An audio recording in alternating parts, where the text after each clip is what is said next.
This episode of the Nuggcast is dedicated to the victims of the Bowling Green Massacre.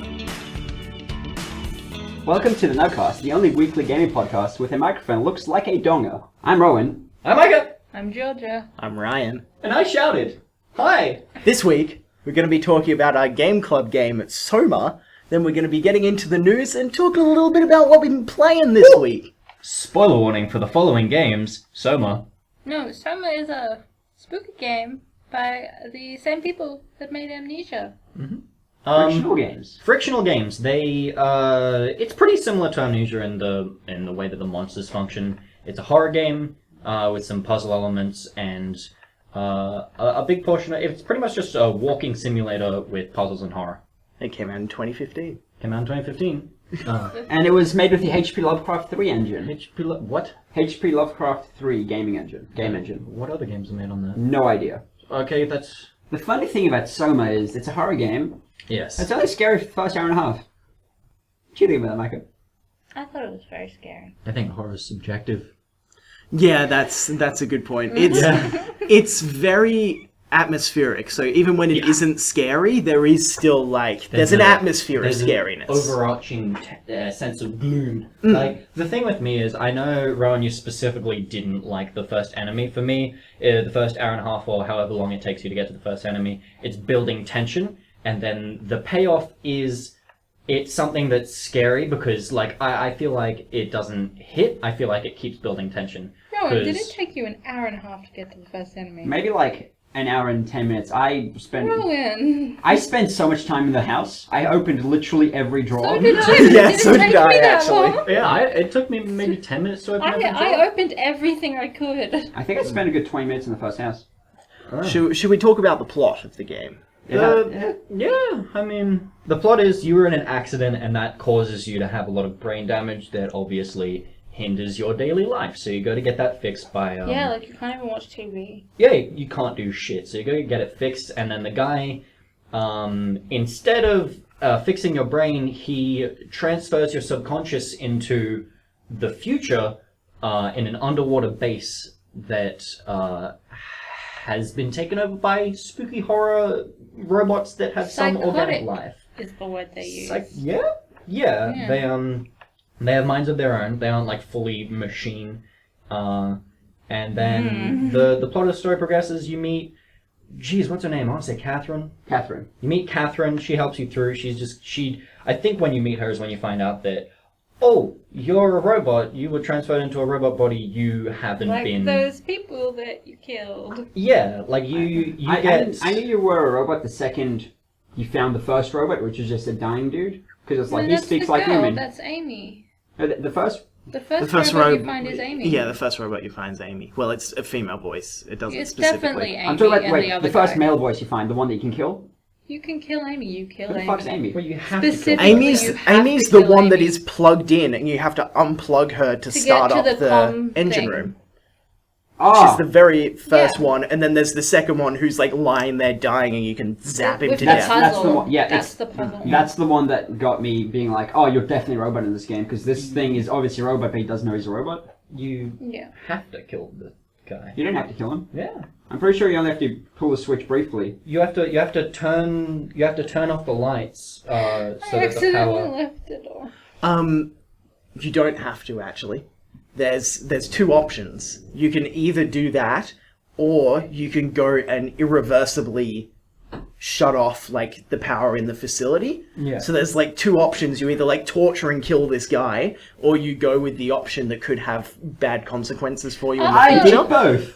I didn't know what either of them meant. I just did both. Yeah, because Georgia did. After killing Amy, I was trying to kill the guy. I just switched up and I was waiting, and I just sat there for a really long time waiting Listening for him to die. screams. While he was screaming. because I thought that I was meant to kill him, and I hadn't gotten up to the puzzle yet. I killed literally every character I found, just in case it was a puzzle. I just very specifically remember them setting up the first guy in a way. It'd be really helpful if we remember the guy's name. Yeah, come because it's not Simon, because that's you. I don't think they gave you a name for him. He just No, kind they of did, You find because his, you find His all name's those Carl. drawings. You- Yeah. you find his dead body. That's Carl how you Weezer, Yeah. to him. His, the lady there's Weezer. very much a puzzle where you need to find his ID number. Yeah. Well, Oh, a yeah. puzzle. You just find his dead body. Yeah. Yeah. And like you find all those notes in the the first underwater tube bit. You find all those drawings, and it's like Amy and Carl, Oh, yeah. and it's all like real sad because you've already killed Amy, and you're like, oh. Yeah. So, moving on, pretty much, there are, as I'm finding out now, there are a lot of forks in the road. I don't think they have a general effect of the whole story. On the story, yeah, it's Um, kind of like... But the story is so good because it brings up like specifically in the game it doesn't bring it up, but the overarching theme is transferring your subconscious into a robot body, and I felt like it leaves you thinking about the moral issues with that. That's what it did to me anyway. And at some point in the game you find a dead body in a deep dive suit, and you have to go around the base. The base is Omicron, I believe, and go around picking up different materials to put into the dead body so that Catherine can transport your body into it. And you have to dig into the dead body to put the parts in, and you like when you wake up in the deep dive suit, like you can see your old body, and it's crazy. And then you like go deep dive, and pretty much the end of the game is you get the Ark, which is a machine that transfers the subconscious, and you kind of shoot it into space. And what happens when your subconscious is transferred is that it doesn't move, it gets split. So there's a version of you that progresses, and there's a version of you that stays where it is. So the version of you, they like dig deep on how there's like a version of you that's just forever lost in Omicron, but the version you play as is the one that moves on. Yeah. I'm getting goosebumps thinking about the ending. So the ending is it's really intense, and you're like in the space cannon, and you transfer Catherine into the capsule that goes into space, and then there's an error and you can't transfer yourself, and then while you're transferring yourself, like right at the last second, he like screams and hits the button, he transfers, and then it like shoots into space, and you see the ending, and it's like, holy shit, we made it, we did it, and then it cuts back to the versions of you that were left at the last base, behind, yeah. and it's insane. Like he loses his mind. It's just like, oh, I don't know. I had goosebumps the entire time I was talking about that, because just like the whole plot of it splitting the subconsciouses and like letting you know that like you're making progress, but really you're not, because you're just the version of you that's succeeding. There's another version of you like each time you transfer that gets left behind. It's just... Oh wait, yeah. I think the themes of transhumanism are like the most interesting part of the game. That's the thing that really like, I want to see like how this plays out. I want to see what goes on. This really isn't my kind of game.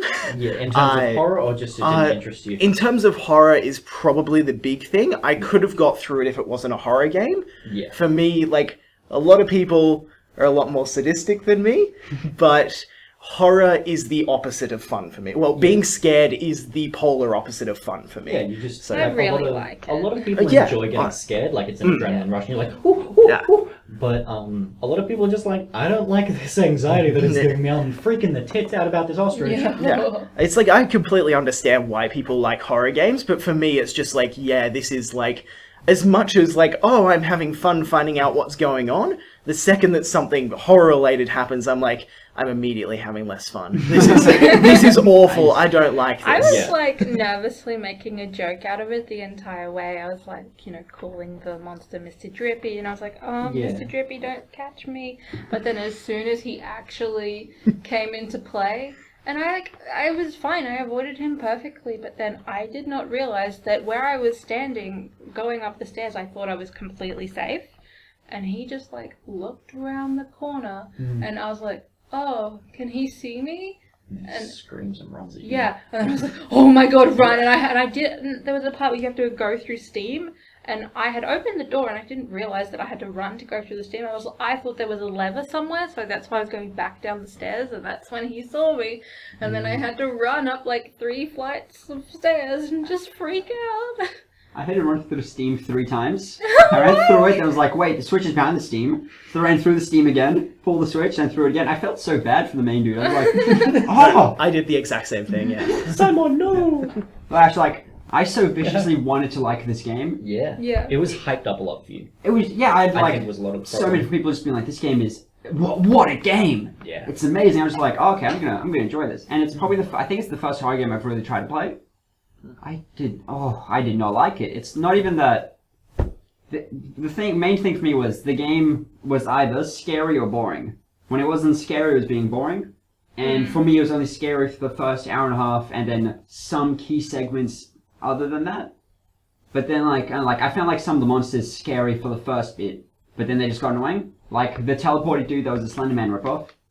Not like he wasn't like aesthetically a Slenderman ripoff, but it was more like mechanically a Slenderman, which isn't a bad thing. I think that was probably, apart from the last monster in the game, that was probably my favorite guy, the teleporter guy, because the kind of, it wasn't really a tower, but the like underwater building that you're in was rather maze-like. Like you would go up and get lost, and you would be like, oh shit, what level am I on? And like, do I go up here or down here, or why did these stairs break? What the hecko? And like it's. I think that finding your way through something like that is it can be frustrating on its own, but when you're scared the entire time too, you're too distracted to it to be scared to get lost and be angry about that. But for me personally, it didn't lose the scare factor. Like I didn't get used to the patterns overly well. Now the moment I realized that this game completely lost me was when the teleporty dude, when he was in my way, and I literally just ran into him on purpose, just so I can get hit and get him away for a few seconds, just so I could progress faster. Like, I just was like completely not scared by him anymore, I just wanted to progress. Yeah, I would describe running into him as cheesing it, which is something that does kind of... I only did it once just because I was like, I'm not going to wait for him to move out of the way because that would take so long. I'm just going to run into him and be like, oh, okay, now I can progress because I stopped caring by that point. The like trick to beating him wasn't that, like the whole idea of that guy wasn't that you had to wait for him. The idea was that he was a moving wall. Like he would teleport in front of you and you would have to find another way through. And it was kind of, I liked it a lot because of the building being pretty maze-like, it was like those mazes where the walls move, like in the cartoons. And then you have to kind of memorize it. Yeah, but like if you memorize it, you still get lost because everything's moving around. Yeah. Like, oh, there's a dead end here. Oh, I can get through here. Just kidding. There's a guy there. I have to go a different way. The game was bad enough when he was like following you down a maze, but then at one point, he starts chasing you because you like pull out a bunch of things that lets off emergency alarm go off. And then at that point, he chases you so quickly, and if you take the slightest wrong turn, you get instantly murdered. Yes. And I just hated that so much, because by then I already had just a complete... I hated the maze. I hated the entire area when I could not find my way anywhere, and then having to run through the place to find the friggin' escape pod, or whatever it was. I hated that so much. It took me like 4 tries, and eventually I was just like, this is not fun. That's everything about this is designed to make me hate this game. That's interesting. I feel like the maze part is kind of a fork. Like if you already like the game by that point, it reinforces that, and if like you're really into memorizing the way back. So when you pull the alarm, you like remember how to get all the way back down, which is it's like oh hell yeah, I'm a genius. I remember the way back. But when you don't like it, it's just like this is frustrating. So I think apart from a couple of the puzzles, I think the biggest issue with the game is that you have to like it to continue liking it. Like it doesn't, if you don't like it within the first 2 hours, it doesn't bring you back in. Yeah. It just kind of keeps on dropping you I will keep playing the game. One of the main reasons that I could not keep playing the game is because it's got a little intense for me. Because, even when I'm playing Stardew Valley, when I'm trying to fish and I'm trying to get that legendary fish, it's intense. It's too intense for me. Fishing in Stardew is so good. It's so intense though, and oh, the fish. I just am fully like, oh. Yeah. But so when there's alarms, oh no. Oh no. Yeah, alarms freak me out for sure. Yeah. The first enemy, specifically, when it's running at you, is like... It's a big, like, just lumbering, just like hulking, running at you. massive. Like, that did terrify me. Yeah, exactly. One of the points in the game where I did actually, even though it was scary, but I had, like, kind of a good time with it. So, when he first came down, I didn't notice that he came because I went for I didn't realize that the glowing things were health.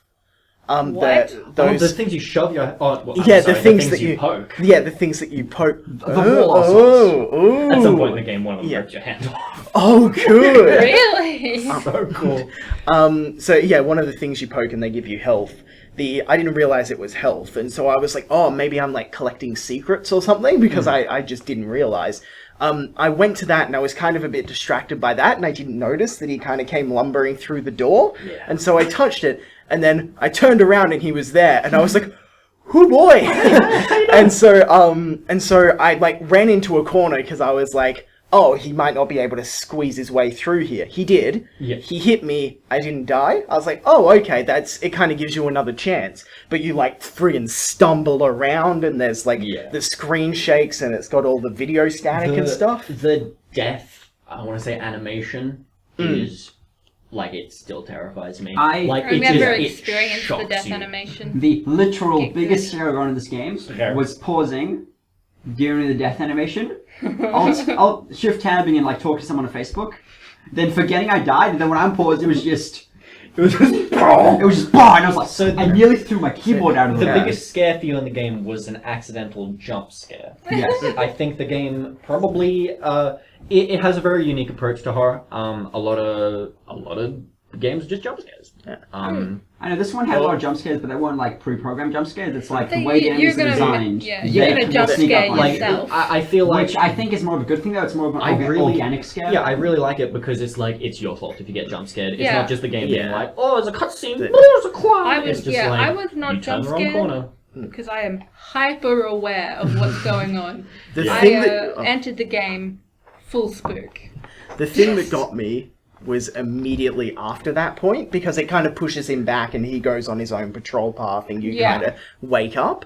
I was then like, okay, so I kind of poked my head out. He immediately spotted me. I was like, oh shit. So I run forward. So when I entered the room, I went and dropped down the scaffold. I went and dropped down the scaffold, so I saw the ladder and I was like, okay, he can't get up ladders. I went to climb up the ladder, and like didn't realize what would happen. The ladder collapses, he's running at me, I fell on the ground. It was still doing the animation of him getting up, because he doesn't kill you while you're doing that getting up animation. I then get up, I'm like, the whole time, like, 5 seconds while it's playing the thing, he's struggling to get back up. I'm like, he's fucking right behind me. Like, I'm so fucked. And then he's just right there and just fucking smack. And I'm... Oh, the God. exact same thing happened to me. I was like, I'll climb the ladder, and then I fell down, and he just wailed. I went down the ladder, so I fell on the ladder before he was even in the room. Oh, okay. I just jumped in. I wasn't so much frustrated as I was kind of proud of the game at that moment. Like, I was like, this is really frustrating, but I'm like...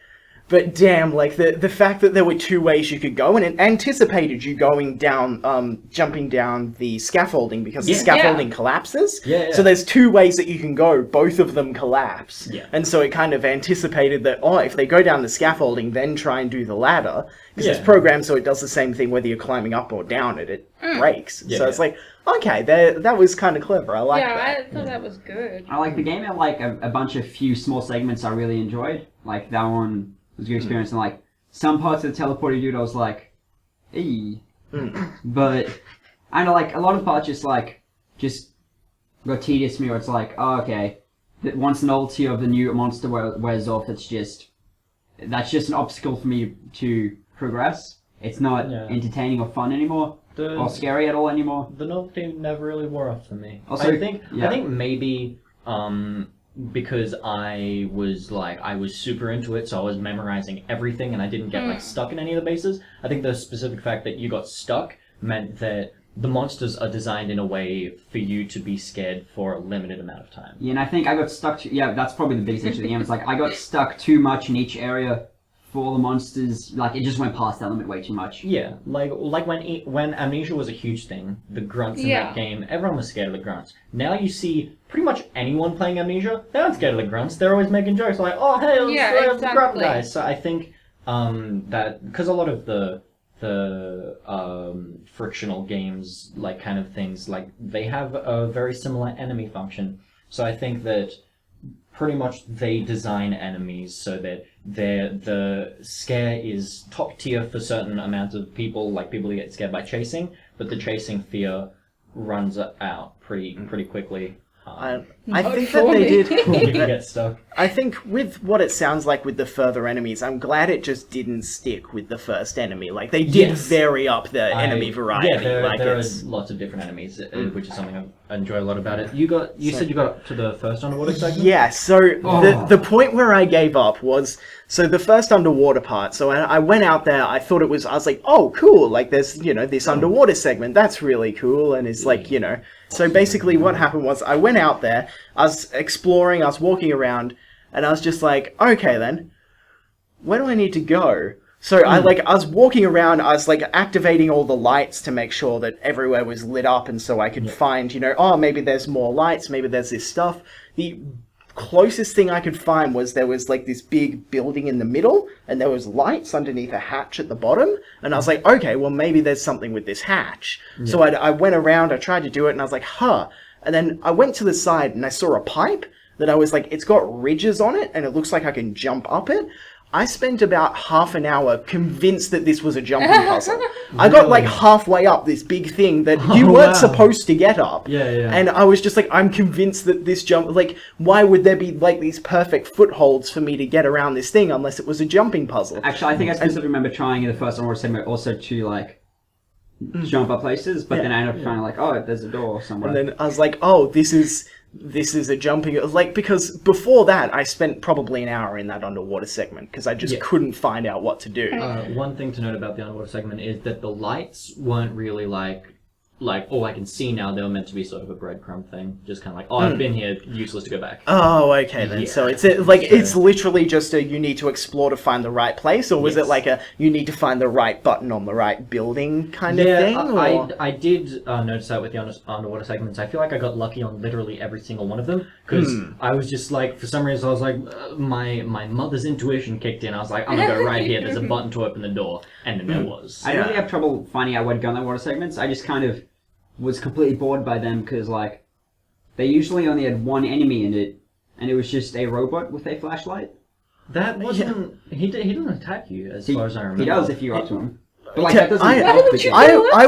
Because I was like, I want to be scared by something. I thought he was a friend, besides the fact that he had a red light, which usually means evil. I was like, oh, hey, and so I was up to him, and he's kind of rambling to himself, searching through this ground, and I was like, oh, he's kind of, and so I just kind of, like, stood up next to him, and then he started getting, like, slowly angrier and angrier, and I was okay, he's getting I'm gonna go away from him. I think I remember the guy you guys. Yeah, is it different? Is that not a monster, or is there a different monster there that I just didn't get to? Or no, I went all around the underwater segments. There's nothing scary underwater ever, at least to the point I got up to. The first underwater segment that I played, that's in the game rather, is doesn't really have enemies, just has that guy. Yeah. I remember there being the underwater segments aren't meant to be scary, but there definitely were enemies. The underwater segments were made to make you feel lost. And they were pretty much... certainly succeeded in my case. They were specifically designed to not get you lost, but like to add atmosphere and make you feel lost. I think that if a lot of the enemies are chasing you, it's kind of a nice little break. Yeah, it's where you like, just have a second, just wander. Yeah, it's both of those things. Yeah. It's like a relief from the fact that you aren't going to get like attacked, but it builds suspense and it makes you feel like really alone. But like I said before, I feel like because by the time you got to the underwater segment, you already didn't really like the game. It really you weren't ready for the like, atmosphere. it had a start of Silent Hill sort of feel. I was like, I feel like I would like the game if it was just half the length or not even half the length, but the game was perfect length for me. Because like, when I was playing as long as you were, I was only halfway through the game because I just kept getting stuck and kept like, I kept getting distracted by real world things instead of in-game things. Yeah. So I was kind of like, oh, okay, if this game was as long as it was for you, I probably would have liked it more. You probably, like, you say that you're immersed. I don't think you were, like, I didn't do, when I played it, I didn't do shit else. Like, I didn't tab out and message people, I didn't do anything, like, I was sucked in. So I feel like yeah, I didn't do anything else. May while have been, I was like, too distracted to actually get properly immersed, because But even, like, you don't have, like, experience playing horror games. But like even then, like I wouldn't have finished the game faster if I was immersed. Like Well, no, I wouldn't I'm have like just- solved puzzles faster. Well, no, well, if you're immersed, you kind of get into the right mindset for it, but I think that a lot of the time, being like, the game's not going to try over and over. It's not going to factor in you tabbing out and be like, oh, we've got to immerse you every 10 minutes. It's just kind of like, all right, well, it'll be like a long-running immersion kind of thing. I think it was hard for me to get immersed in the game just because of like, it's hard to explain, but like just how much of a video game it is. Like the first place you spawn in is just a big playground. You just open drawers, throw things around, do what the hell you want. Oh, his house? Yeah, his house. It's just like from the second you spawn, that it's was all like just lore kind of stuff. yeah, but like that house was a mess when I was done there because I was just like, hey, I'm having fun. Yeah, same. It was I was a just mess of chucking shit I everywhere. mean, like more of a mess. Yeah. So my overall feelings about the game. Yes. I thought that the level design was pretty clever. Like, there were a lot of things that were... It was pretty well done. Besides the part that I got up to, I didn't actually reach any point where I was like, I don't understand what I need to do at this point, besides that underwater level, which is probably why it threw me so much. Yeah, there is one point in the game that's quite frustrating to maneuver. It's base theta, I believe.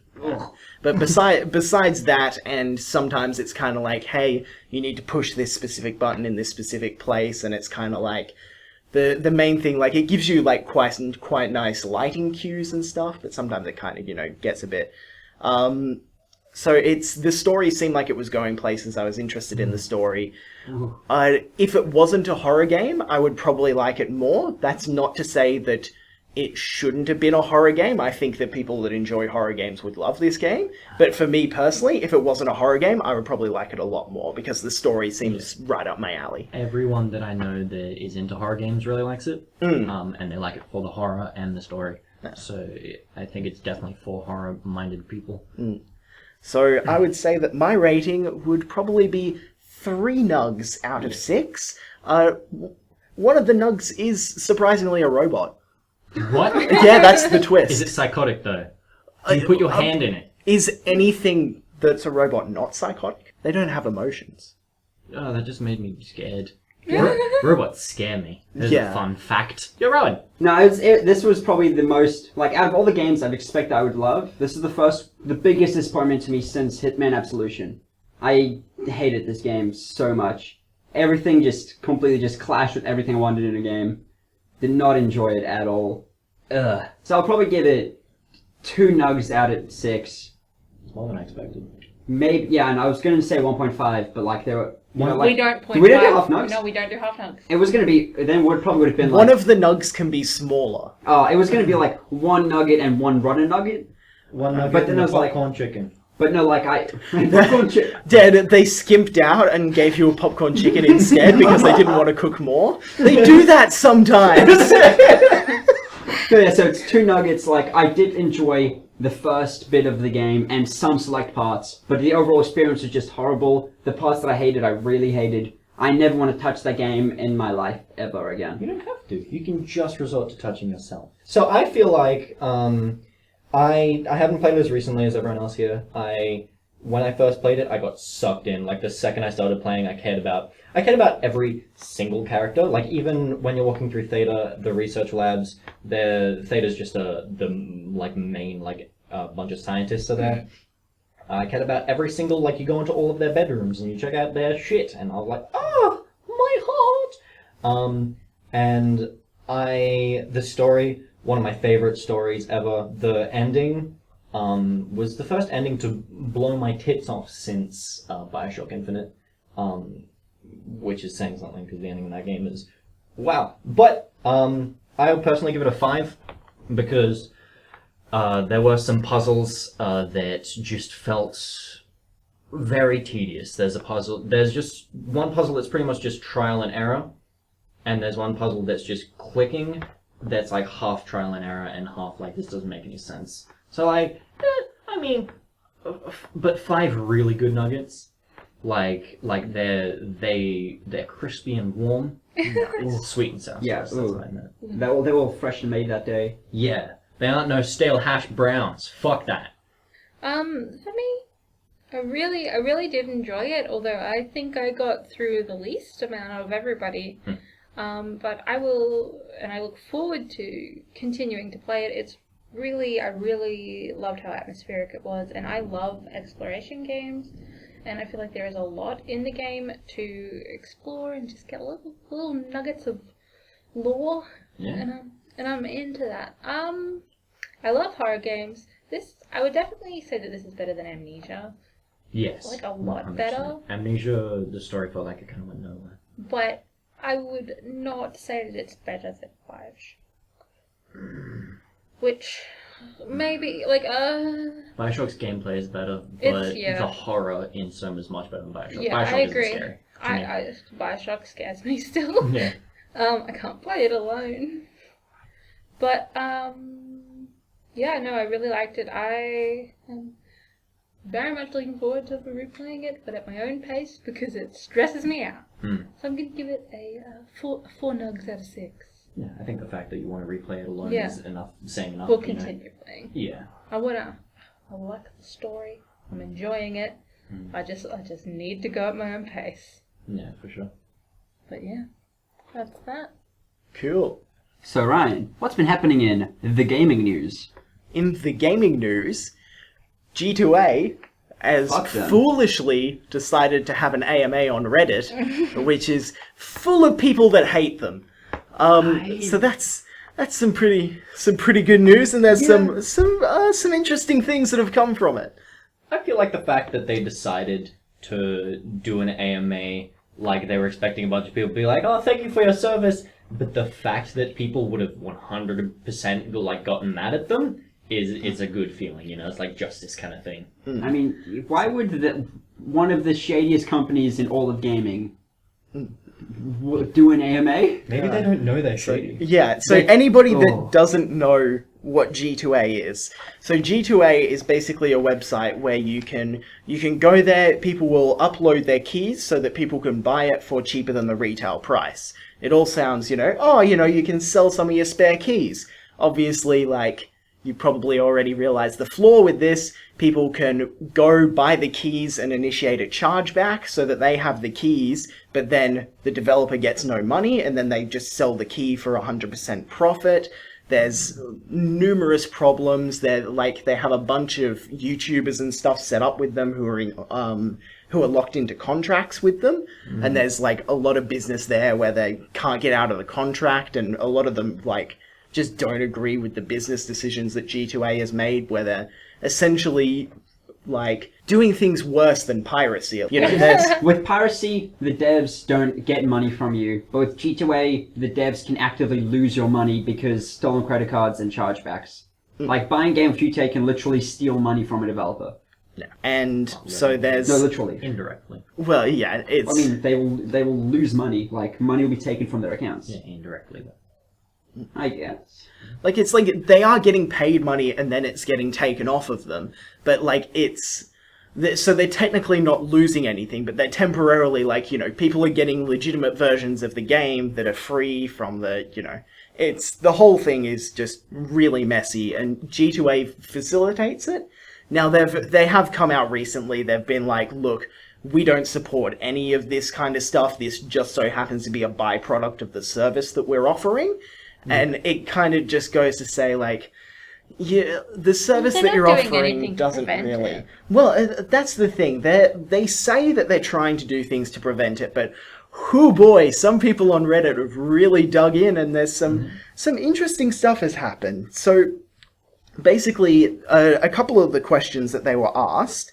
by the way, every single one of G2A's answers, if you want to see them, you need to order it by answers by the person that posted it. If you order it by how many upvotes it has, G2A's will be right down under the fold at the bottom because it was downvoted to hell. Nice. So you can't even see the responses unless you change the view mode. I don't know if they have it like set to that by default now because it was the default when I checked it. Yeah. But it's, the people are very much not happy with them. So basically, G2A, in questioning, they claimed that they're not a grey market reseller, which that's exactly what they are. By definition, they are, but they're like, no, we're not like those grey market key sellers. We're not a grey market key seller. It's like, no, you are. That's what a grey market is. If anything, like, they're worse than the other ones because they're the most successful one and they, like, have freaking goons that come after you. Yeah. They're also... They, like, have people that, like, because they have their own payment system. Yeah. So then there have been, like, sites that have been completely messed up with them. And they'd be like, hey, we've heard money's been getting stolen by you. Maybe that wouldn't happen if you use our payment system. Oh. Another thing that they said is that they say that if, you buy a key and it ends up being a fake key or it ends up getting charged back, that you will get 100% of the money back. The thread is flooded with reports from people that are saying, no, that isn't the case. Here is a specific circumstance where this has happened recently, and I have not gotten the money back. And they're like, yeah, but there's certain circumstances. Like, no, you said in 100% of circumstances, this is what happens. You've straight up that's not the case. And also the thing is, like, with the way that Steam keys work, is that if someone buys a game on G2A, buys a game on Steam with a stolen credit card, that game gets sold on G2A, gets activated on Steam, that copy can never be taken back. Yeah. Like, the developer will always lose that copy. And then even if they get charged back, they'll never get that money back. They'll never get the copy back. Yeah. And, like, I think I've got a quote here from a developer, Lex Ducrow, founder of Rage Squid, they made Action Hank. And he literally just went, please just torrent my game instead of supporting shady resellers. Like, indie developers would rather let you pirate instead of just buying it off G2A, because it's better for them if you pirate it. Yeah. It just causes them more problems. And, like, it's just such a strange thing, because, like, people, like, they just ignore how terrible G2A is, because they're like, but I can't afford games. It's like saying, buying a stolen car is fine because you can't afford a new one. It's like, that's not... Well, exactly. Gaming is an expensive hobby, and, like, if you can't afford it, you can't afford it, so you can't do it. So the big kicker of this AMA that has really gotten people riled up, so... There was a user, his name was Toridoki. He, basically, what he did was, he was like, look, I'm going to prove that you guys are full of shit. So he went on there, he went into his G2A account, which is it's already an account where he's sold, like, legitimate keys and everything. All you need to do is sell one legitimate key to get your account verified, then you can sell as many fake keys as you want. And it's, because they're like, we've put things in place to stop people from selling fake keys. All you need to do is sell a legitimate key to bypass so that your account's verified. So he went in there, he sold a fake key to somebody, screenshotted every single step of the way, and posted it all in the Reddit, just saying, like, this has all happened. He did it, and immediately, upon seeing it, rather than just responding and just going, okay, well, we'll work on this, they banned him. So he got banned for proving the point. Now, I understand that he was selling a fake key to someone. And that's, he should, by their own rules, he should get banned for it. But still, they banned him. He had apparently a ton of money attached to his G2A account. Because it was, like, his personal account, he's used it quite a bit. Yeah. And the thread is just like, are you going to unban him? And they just completely ignored every single one of those questions. Like, what did he think was going to happen? Really? Yeah, it is what did you think was going to happen, but also dodgy, he should have made a new account to prove it. He probably should have, but it's still it is dodgy. It points out, like, he was trying to, like, he wasn't so much trying to help them, he was trying to prove that they were scum. Yeah. But at the same time, they should have accepted it as, look, you've done us a service here, we're not going to ban you. Because it's they went in because they saw he posted in the AMA. They didn't ban him because they found out he was selling fake keys. They banned him because he posted in the AMA that he was but there's no actual way to prove that, unfortunately. Well, there kind of is, because I feel like they have a responsibility to keep an eye on that kind of stuff, because that's exactly what they're claiming that they're supposed to be doing. Just the big overarching problem is they're just facilitating fraud, pretty much. They're creating a place for people to commit fraud and actively earn money from it. If there's anybody that doesn't know G2A very well, by the way, and you think that we're being a bit harsh on them, there's a very handy little guide on the r/PC Master Race section of Reddit. It's r/PC Master Race /wiki/key resellers. If you go to that, it gives you every single article from the past 2 years talking about how scum the key resellers are, and believe me, there's some kickers in there. Whew. So that's something that they've made just a big wiki of why you should never go to use a key reseller website. Yeah, just one last thing. It seems weird that they were like, oh, we're putting things into place to take care of people selling fake keys. They put thing into place. They're like, sell a real key, you'll get all the permission you want. What? Exactly. That's people probably... can just buy the cheapest game possible. Yeah, exactly. They're going through the absolute least amount of effort to stop things because it makes them profit. Why would they stop something that makes them profit? So I understand why they want money. They're just doing it in a shitty way. It's just the entire way their business is built, just the entire structure is literally the only way people can make profit from selling keys is if they either, there are three options. They either got the game on sale and didn't want it, then resold it, then people will probably buy it for more than they got it for, or they got it in a bundle, then sold it again, or they stole the game. I feel like the first two are kind of, if everyone on the website did the first two, then it would be a relatively healthy website. Yeah, then it'd be fine. I think that's just kind of a good thing, being like scouring the Steam sales, being like, oh, I'll get this, and when it's off sale, I'll make some money, be able to feed my children with this Steam wallet. But, I don't know, it seems, I meant to say G2A wallet, but, just the third one's the Keycard. So, you guys know about WoW tokens, right? Yes, I sure do. don't. I bought one. You've bought one? You bought one? Did you have enough gold? Wait, no, I bought it with real world money. Oh, so you said he you bought... could get... I got 45k. So, how WoW tokens work is in-game, in WoW, there's a special section in the auction house where you can trade your gold for a WoW token. You use the WoW token in-game to get more game time. And so it's a way of trading your gold for game time. How it works is that somebody else buys the token, and they get it in the game, which then they get to sell, and then they get the money from the sale of the WoW token. And it costs about $15 US? 20. 20 US. Okay. Yeah. So how it works is somebody spends 20 USD on 20 Exactly, 20 USD. They spend 20 USD on a WoW token, they sell it in-game, they get the money from somebody buying it who buys it for gold, the person who buys it gets to use it and they get WoW time. So Blizzard has decided to extend the system so that instead of just redeeming it for WoW time, you can redeem it for $15 worth of the of money in your Battle.net wallet. So the money in the Battle.net wallet can be used for Hearthstone, it can be used for Heroes of the Storm, it can be used for Overwatch. Did you just laugh at Heroes of the Storm? She did, she laughed at Heroes of the Storm.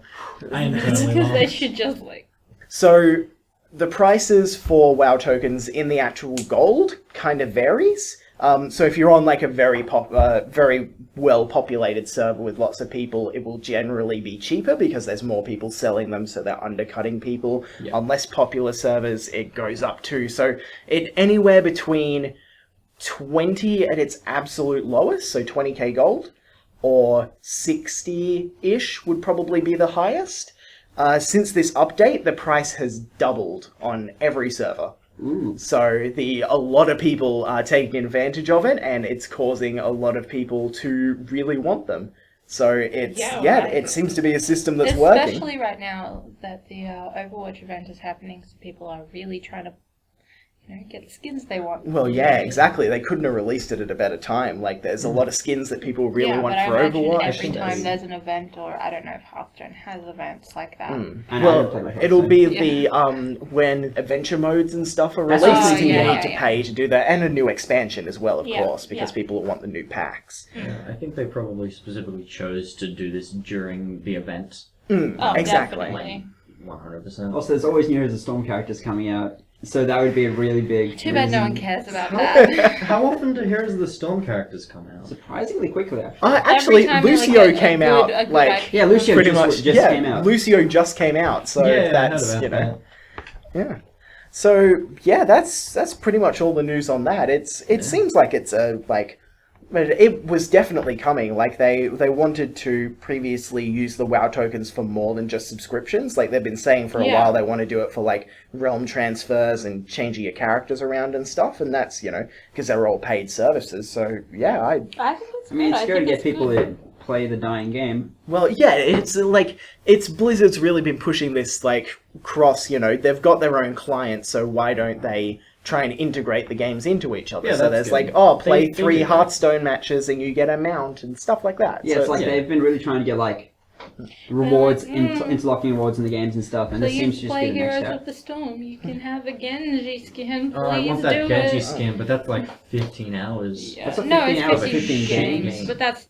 Speaking of Blizzard, there's some Overwatch controversy that's happening. There is? What's going on? There sure is. So the story is, with Overwatch, the console version of the game, the community's a bit divided about whether or not you should be able to use keyboard and mouse for the console version of the game. The thing about it is that you need a special adapter to be able to plug it in, which is like a third-party peripheral. I think Sony makes one. Does Sony make it? I think, but I'm not sure. Fair enough. So basically, the Blizzard team has come out and they make their blue post just saying, hey, we object to the use of keyboard and mouse. We want to continue to hear from you guys, what you guys think about it, because, obviously it's, it has a very active community and they want to know.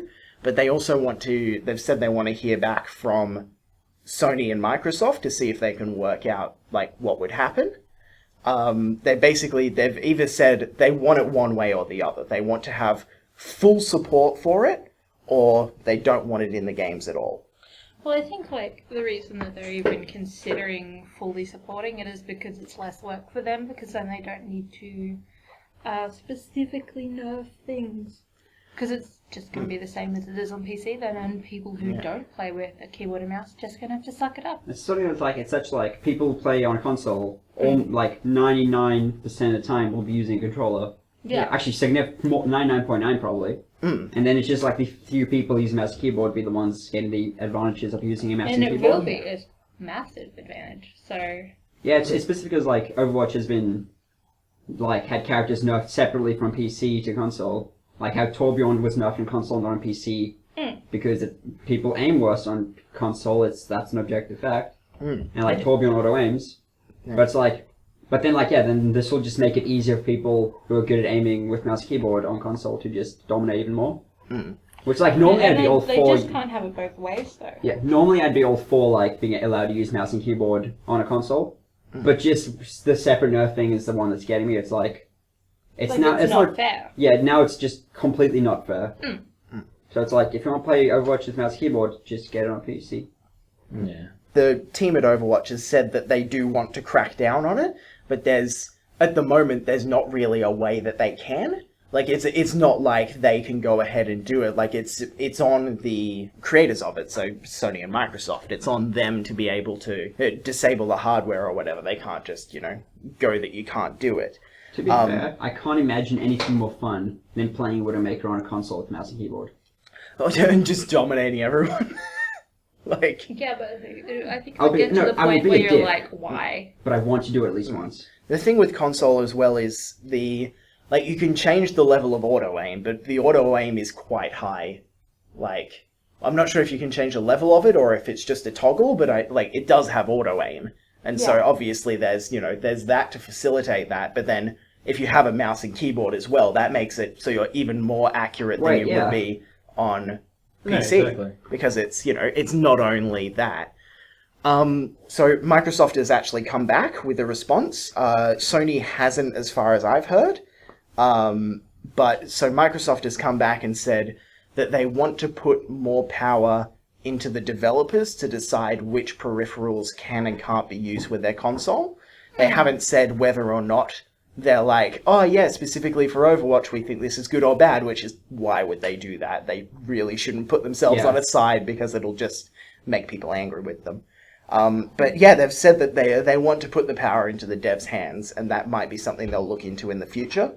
But at the moment, it's pretty cut and dry. Like the community's like either like, yes, we definitely want this to be a thing, or no, this is, this would be terrible. Like, I kind of understand both sides. I'm definitely on the side of, I think that you shouldn't use a mouse and keyboard for console games. Like, it's, well, for competitive console games. Yeah, if you're using it in a single player experience, that's your choice. That's, even if you're using like on the casual just game modes, I think it's fine. But if it's specifically playing competitive, you should not be able to. Yeah, exactly. And it's, the problem is, I agree with the fact that everybody should be able to do it or nobody should be able to do it. Yeah. But the problem is also that even if everybody has the tools to be able to do it, people aren't just going to do that. Like, if you're sitting at a couch, unless you have somewhere specific to rest the mouse and keyboard, it's not going to work. There's a lot of setup to actually get it so that you can do it properly.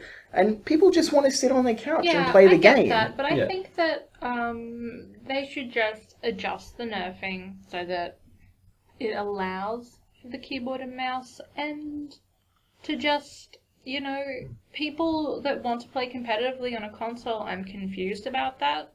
Like, get a PC, but... get a mouse and keyboard if you want to do it. Like, if you want to be, serious about it and you don't just want to have fun playing the game. Like, there's no Overwatch scene for console, I'm pretty sure, competitively anyway. So, I'm just like, if you want to play with a mouse and keyboard, that's fine. If you don't, I think it won't affect people playing with a controller that much. Yeah, but so I think I'd rather they just have it rather than they don't, so that it is accessible for more people, which would be nice because it's a fun game. No, I don't think they should change the nerfing for console. I think specifically they need. It would be impossible to nerf for two completely different peripherals like that. Well, no, the thing is, they're going to find a way to play with a mouse and keyboard, even if they say no. There's always there's people that are going to find a way. Yeah. So I think that Blizzard should that is another part. They would still minimize it, and the vast majority of players will still be playing with controllers, so might as well try and have them have the best experience instead of re-nerfing the entire game for the small amount of people who are playing with mouse and keyboard. Well, I don't mean to benefit them, I mean to just level it. I'm not sure if that would be possible though, I think it definitely would. I don't think you could without just kind of undermining the whole thing, because the game will feel worse as a result of it.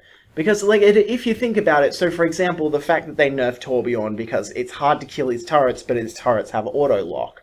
So if they change that back, even in a small way, that's going to be really annoying. The turrets do less damage. Yeah, significantly less. Okay. Yeah, because they, auto aim at you, and it takes you a while to swing around your thing. The only way I can think of them nerfing for mouse, keyboard, and controller on console at the same time would be if it detects you have mouse and keyboard plugged in, your damage output changes. Maybe which would be horrible. Yeah, that would be so bad. Well, I just think that maybe just nerf Widowmaker, But then if Widowmaker's nerfed, then people using controller would have a worse experience than people using mouse and keyboard on the same console. Then they won't play Widowmaker. But what if they enjoy playing Widowmaker? Well, that's too bad. But then are you gonna nerf Hanzo? Are you gonna nerf Ana? Yeah. So you're nerfing every single sniper. Yeah. Do you just not want people to play the game on console anymore? Yeah. No, I just want people to stop playing snipers. Is that what this entire agenda is? Just want people to stop playing snipers? Please.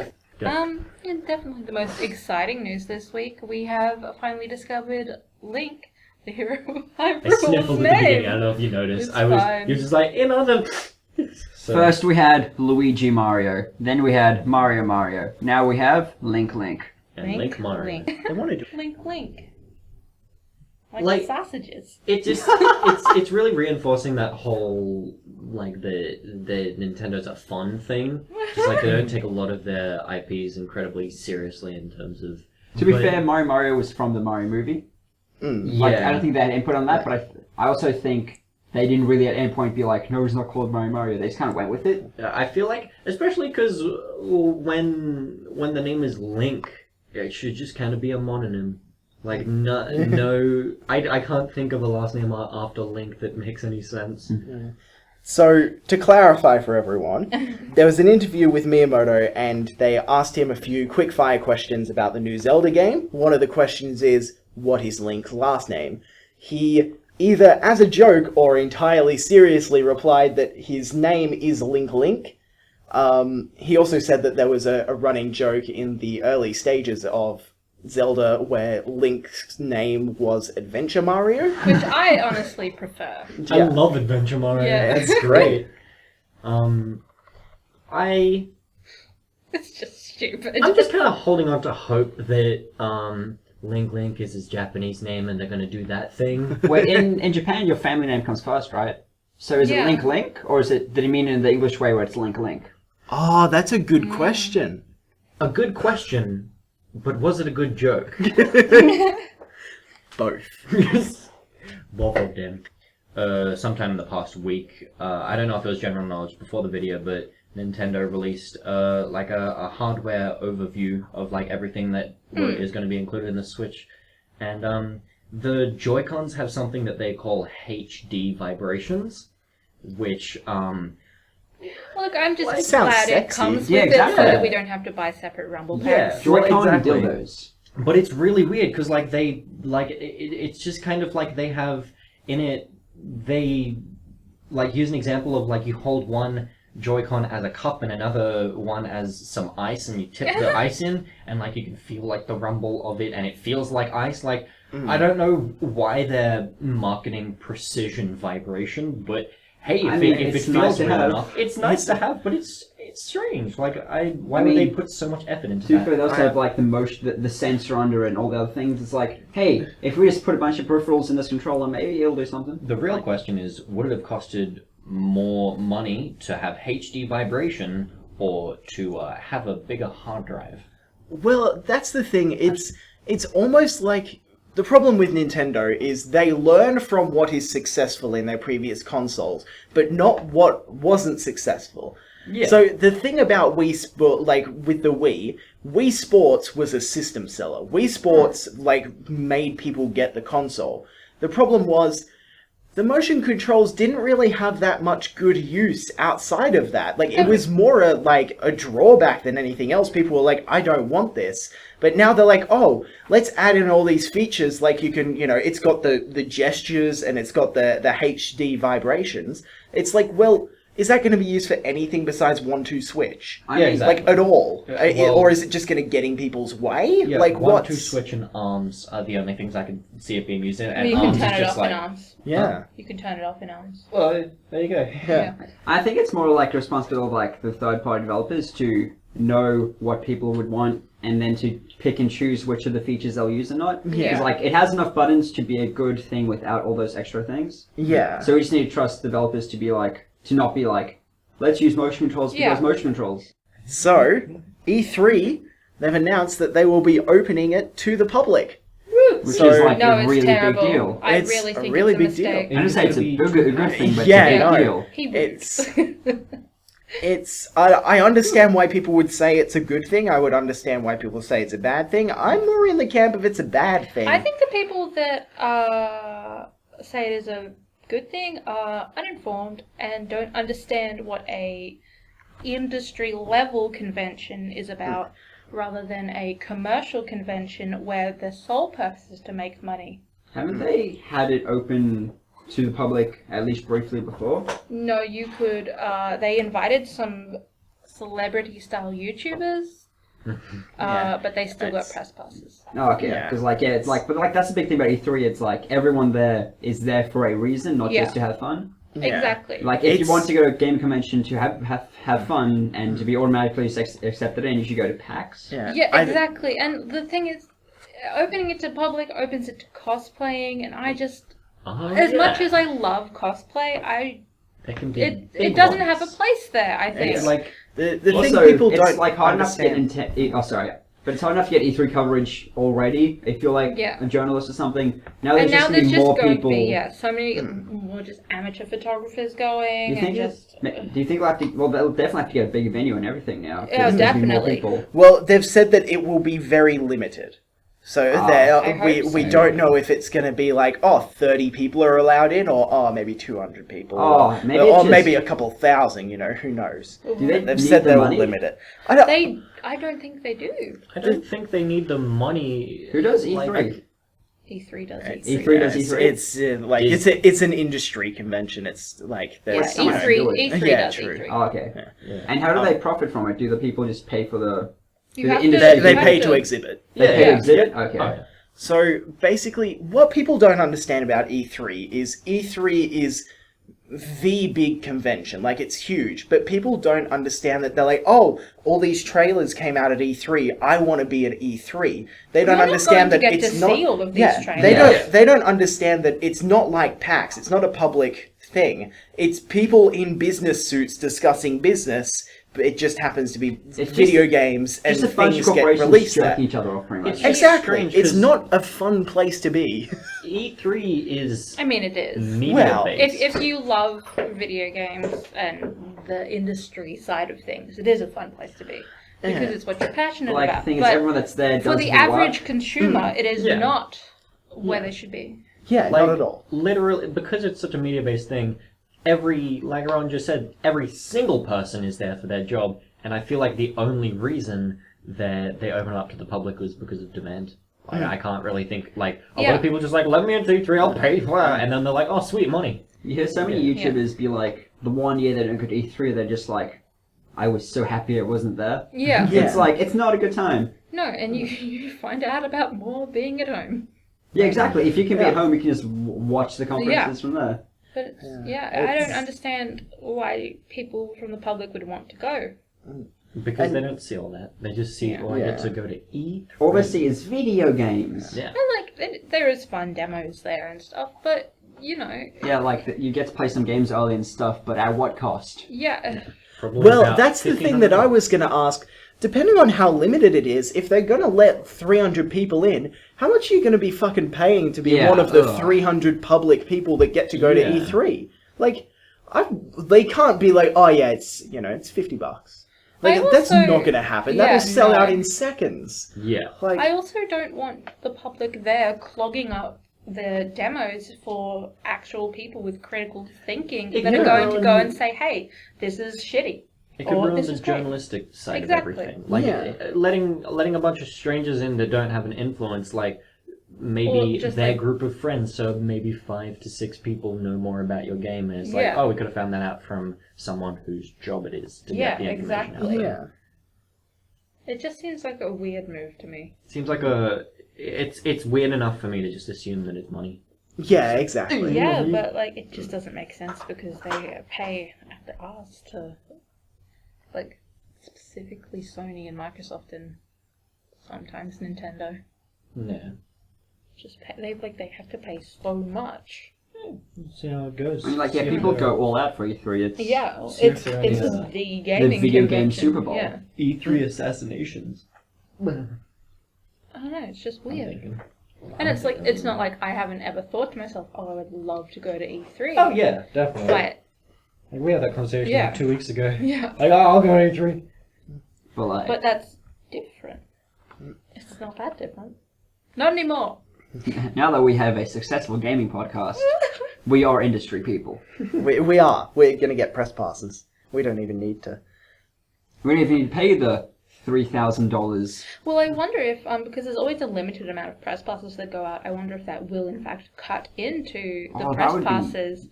And then that's giving less opportunity to smaller press, which I very much disagree with. So, what did you guys play this week? Other than Soma. Too much Overwatch. Yep, very much. Overwatch. That game is just... I don't know if I'm really having fun with it, because, I open it up, I'm like, alright, I'm gonna, like, I'm at the beginning of the level, and I'm like, I just need to reach the end of the level, get a loot box, maybe get a skin, that's why I'm playing. That's playing a Blizzard game. Yeah, but, like, there are games that I quite enjoy, so it's like, the motive is very... I'm not motivated to play the game because it's fun. I am playing it for the skins, and then I happen to have fun along the way, which... I feel like isn't that bad. Yeah, shockingly for me, as a Mercy, I love playing the game. I'm having so much fun, even though I'm sitting there cursing people out. Oh. But, you know, I love the, what's it called? Capture the Flag. I love it, and I'm just playing it. I don't know that you hate it. But I love it. I'm winning so really much. Fun. I'm winning. I love it because I'm winning, and I'm very good at sneaking in and getting the flag. The one time that I actually succeeded was one of the most fun experiences I've had in that game in a very long time, but it's just too many people cheese. You know, you get a Symmetra and a Torbjorn and turrets all around the thing. You have one person extra there, you don't get that flag. Like, it's just you run in, get killed, the other person runs into yours, they get killed, and it's just like, whoa, whoa, whoa. Yeah, there's a couple draws, but I started to see the patterns quite quickly, so I figured out some ways to bait the Symmetras away from you. Yeah. I'm pretty much exactly the same as you, Micah. I'm like, I log in and I'm like, okay, my goal for playing Overwatch is I'm gonna gain one level when I'm playing. So I play for it. I play until I gain the level. I have a lot of fun while I'm doing it, and then I'm like, okay, I gained the level. Now it's a bunch of experience to gain another level. I might just stop for a bit. I genuinely enjoy playing it. Yeah. Like, the biggest motivation I get, like, once I level up, because I listen to music instead of just the game. That's actually one thing that it's not like revolutionary to say. It's really boring sound-wise. Like, it is a bit. There isn't shit going on. Like, I love the characters. The lines are fun, but there is not a good soundtrack. There's just not like one. There's like toward the end of the game, it's just like it's like alright, cool. I like the little music when you go into the levels, but in general, there isn't enough music. I think, I agree. Doom would have just ruined me for other shooters now. I'll expect every FPS just to have the best soundtrack now. So good. The music in that game is so good. But what I was gonna say is, like, it's weird that sometimes my biggest motivation to continue playing isn't even is the that you game. get to listen to more music. Yeah, well, it's just because, like, I'll just, like, chuck on a random, like YouTube playlist or, like, compilation. Yeah. And then I'll, like, tab out and be like, oh, okay, I got half an hour left. That's enough for, like, getting halfway. It'll be a little surprise next time I play. And then I get halfway and I'm like, oh, there's only 6 more games. I can level up now. And it's just kind of like, well, I mean, maybe it's an obsession. I definitely am, like, I'm very clear about the fact that I'm in it for the skins, because I bought loot boxes, you know? I bought 4. The first one I bought was just like... The first one went real well. That's when I got me Zenyatta's. But, like, the first one I bought was just because... Journey to the West one, right? The new one. The new one. Yeah. The new skin where he just looks so hunky. The god skin. Yeah. He's a god. I bought the first 2 because I was just like, oh, hey, I really want these skins. And I bought the second 2 because I went to buy them and I was like, oh, yeah, I might. And then I noticed that it was $2.95 Australian dollars instead of US dollars. I was like, well, yeah, sure, it's less than I thought. Yeah, it's still $3. I was gonna spend $5. Yeah, I was like, I was willing to spend $5. This is a deal. And I'm not getting shit from those boxes. Money. Yeah. Maybe I'll buy... With my millions of WoW gold, I'll buy some loot boxes. Literal millions? Yeah. Not literally millions, but I have a lot. You can send me some. No. Speaking of very grindy games people put a lot of hours into, I played a lot of Monster Hunter 3. I guess. Ultimate. Because I was like being all sad that I can't afford Generations, so I was like, hey, let me just get some armor sets in Monster Hunter. But the thing about getting armor sets in Monster Hunter means you kill the same monster 5 times and then be like, I maybe have the armor set now. And the average monster hunter, like, the ones I was fighting, it took me like 20 minutes per monster usually, which is like a good time. I'm pretty good at that game.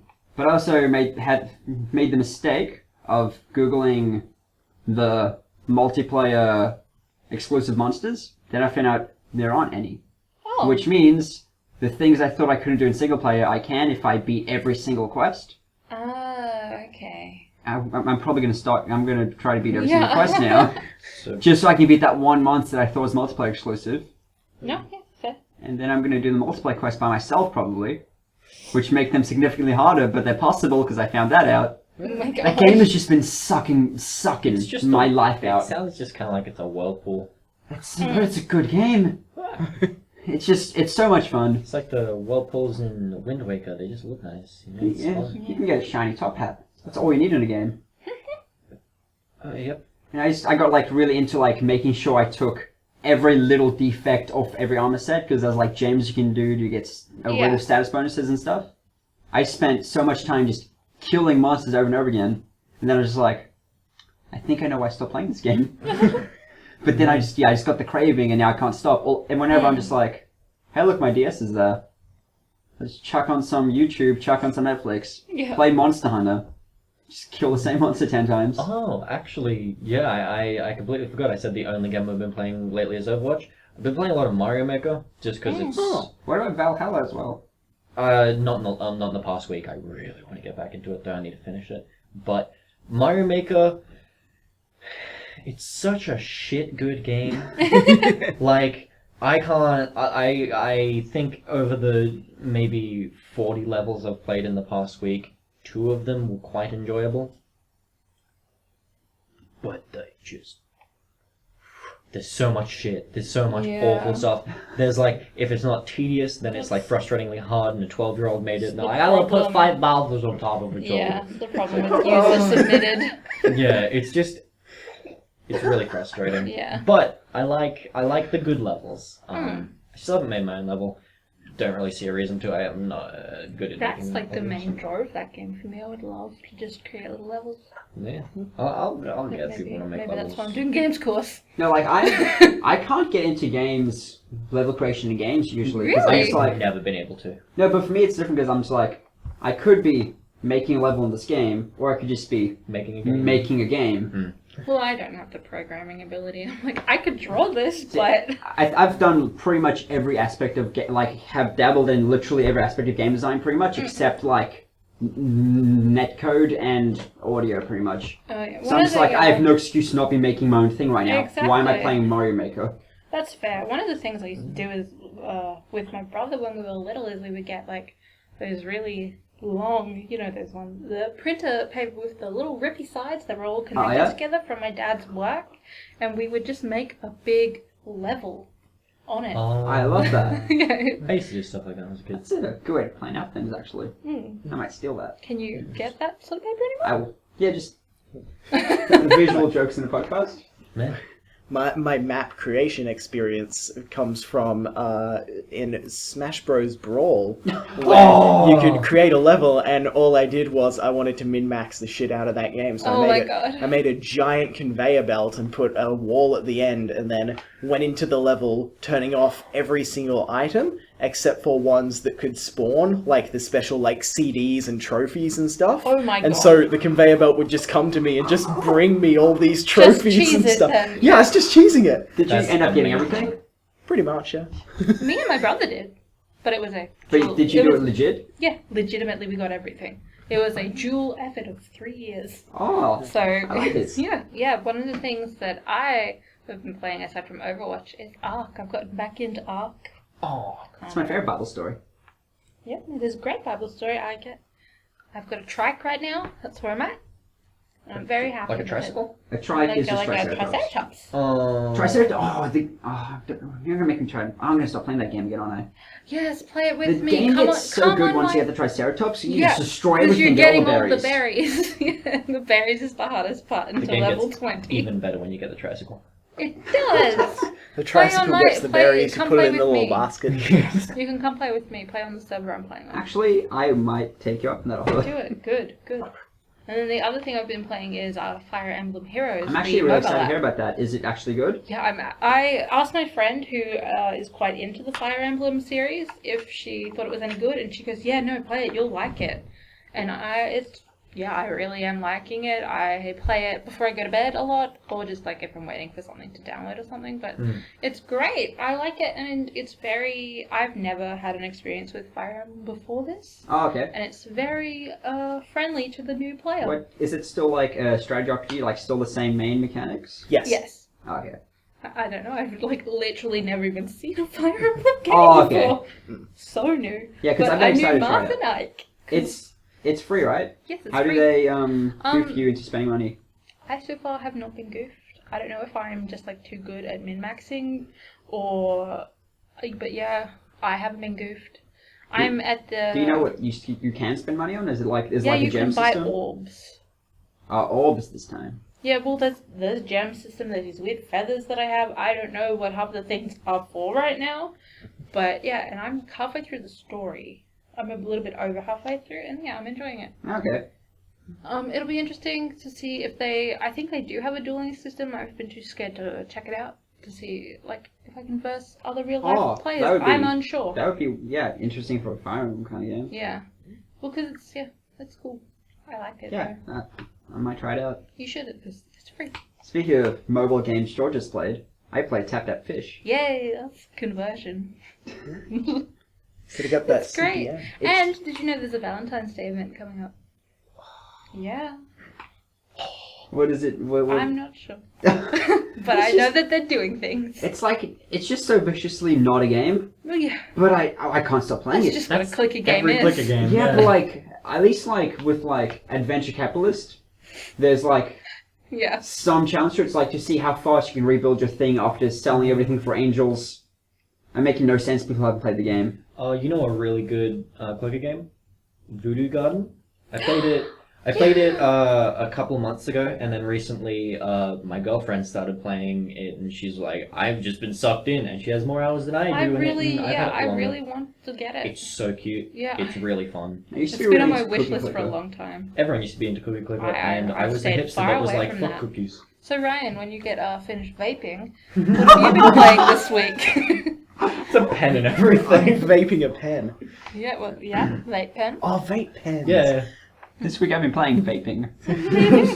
This week, I've pretty much just been playing Fantasy Life, which is a pretty... It's my little level 5 game. He's playing it on my DS. It's a level 5 game. I'm playing it on George's DS because she bought it digitally and I can't be bothered buying it because Well, I don't think I would buy it, to be honest. It's good. I wouldn't spend that much money on it. I'm kind of like just finding myself like dropping out of it, like dropping in and out. Like it's fun to drop in and out of. I Dropping think in that, and out. Rowan, you would really like, because you like Monster Hunter, so you What's it? What sort of game is it? So basically, the JRPG. game, yeah, it's Monster Hunter's not JRPG though. no, but it's grindy. I know, but I like the grinding because I like the combat. I don't really like JRPG combat I for would most say part. Fantasy Job Life combat's piece. pretty good.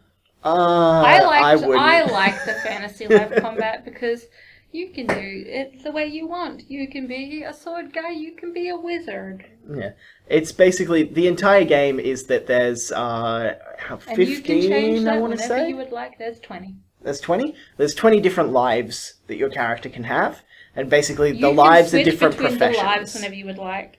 There's like a wood making one. There's a wood. What's it called? A furniture making one. What's it called? Carpenter. Carpenter. There's a sewing one. Yeah. There's a cooking one, a wizard one, a fishing one, a lumberjacking one. There are different professions. You can only be one at a time, but some of the skills pass over, so you can still do them even if you're not in it. Okay. And basically, you're trying to build up and like have access to all the different ones. You complete challenges as that one, so it might be like, hey, go here and do this. You go there. You like cut down 20 oak trees as a woodcutter, and you cut down the 20 oak trees, and then you can actually play this game multiplayer. yeah, you can play multiplayer. But Ryan refuses to buy it, so. Yeah, it's kind of a fun little like nonsense. You don't really need to pay attention to it game, but it's fun. It's a very charming little world because it's. Yeah. I do like level having 5. portable don't have to pay attention to the games. Yeah. And that's exactly what I'm using it as. Tap, tap, Yeah, fish. just like Tap Tap Fish. It's the Oh, Tap it's Tap Fish of games. No, I actually it really isn't. like Isn't it. Tap Tap I- Tap Tap Fish of games? It's the Citizen Kane of movies. I like level. I like level 5 who makes it, but it's think it's great. it's not the best game I've ever played, but it's like I'm still playing it, so yeah, it's But alright. I think it's really great. Same with me and Mario Maker, actually. Nah. It's like it. Mostly, what I do is I play it before bed because I have a fuck sleep schedule, so I have trouble getting tired. So instead, I just play it until I get angry, and then I'm too angry at everything to be awake. So I'm like, sleep. and I do. No, yeah, just maybe give it a try. It's pretty good. It's got a lot of charm, and it's just like a nice, feel good. It's not gonna make you sad sort of game, and you can just be happy and play it. And there's some tough little guys, but they're cute still because it's a tiny little level 5 game. So, and that's what they do. They make things cute and beautiful. Yeah. Is it worth the money for only those 5 levels? So that's the end of the podcast. Next week on Game Club. On the next episode of the Nuggcast. Game Club. Yeah, on the next episode of the Nuggcast, we're going to be playing Depth, a multiplayer shark survival game. Shoot sharks, be sharks, kill humans. Make a house? Question mark? Maybe. Hopefully. I'm going to make a house out of something. Swim and shoot. Get the spook. Yeah, I'm afraid of the ocean. Me too. The ocean biggest is the fear. scariest thing in the world. The ocean is my biggest fear, so I'm just gonna preemptively give this game a 1. If you want to let us know your thoughts on SOMA, we would love to hear it. You can comment below or hit us up on Facebook, Instagram, and Twitter. We are at the Nuggcast on all of those. Hit me up on my cell phone. Maybe this one. Edit on me singing Scooby-Doo. No. At least we're done with SOMA. Consensual. Oh!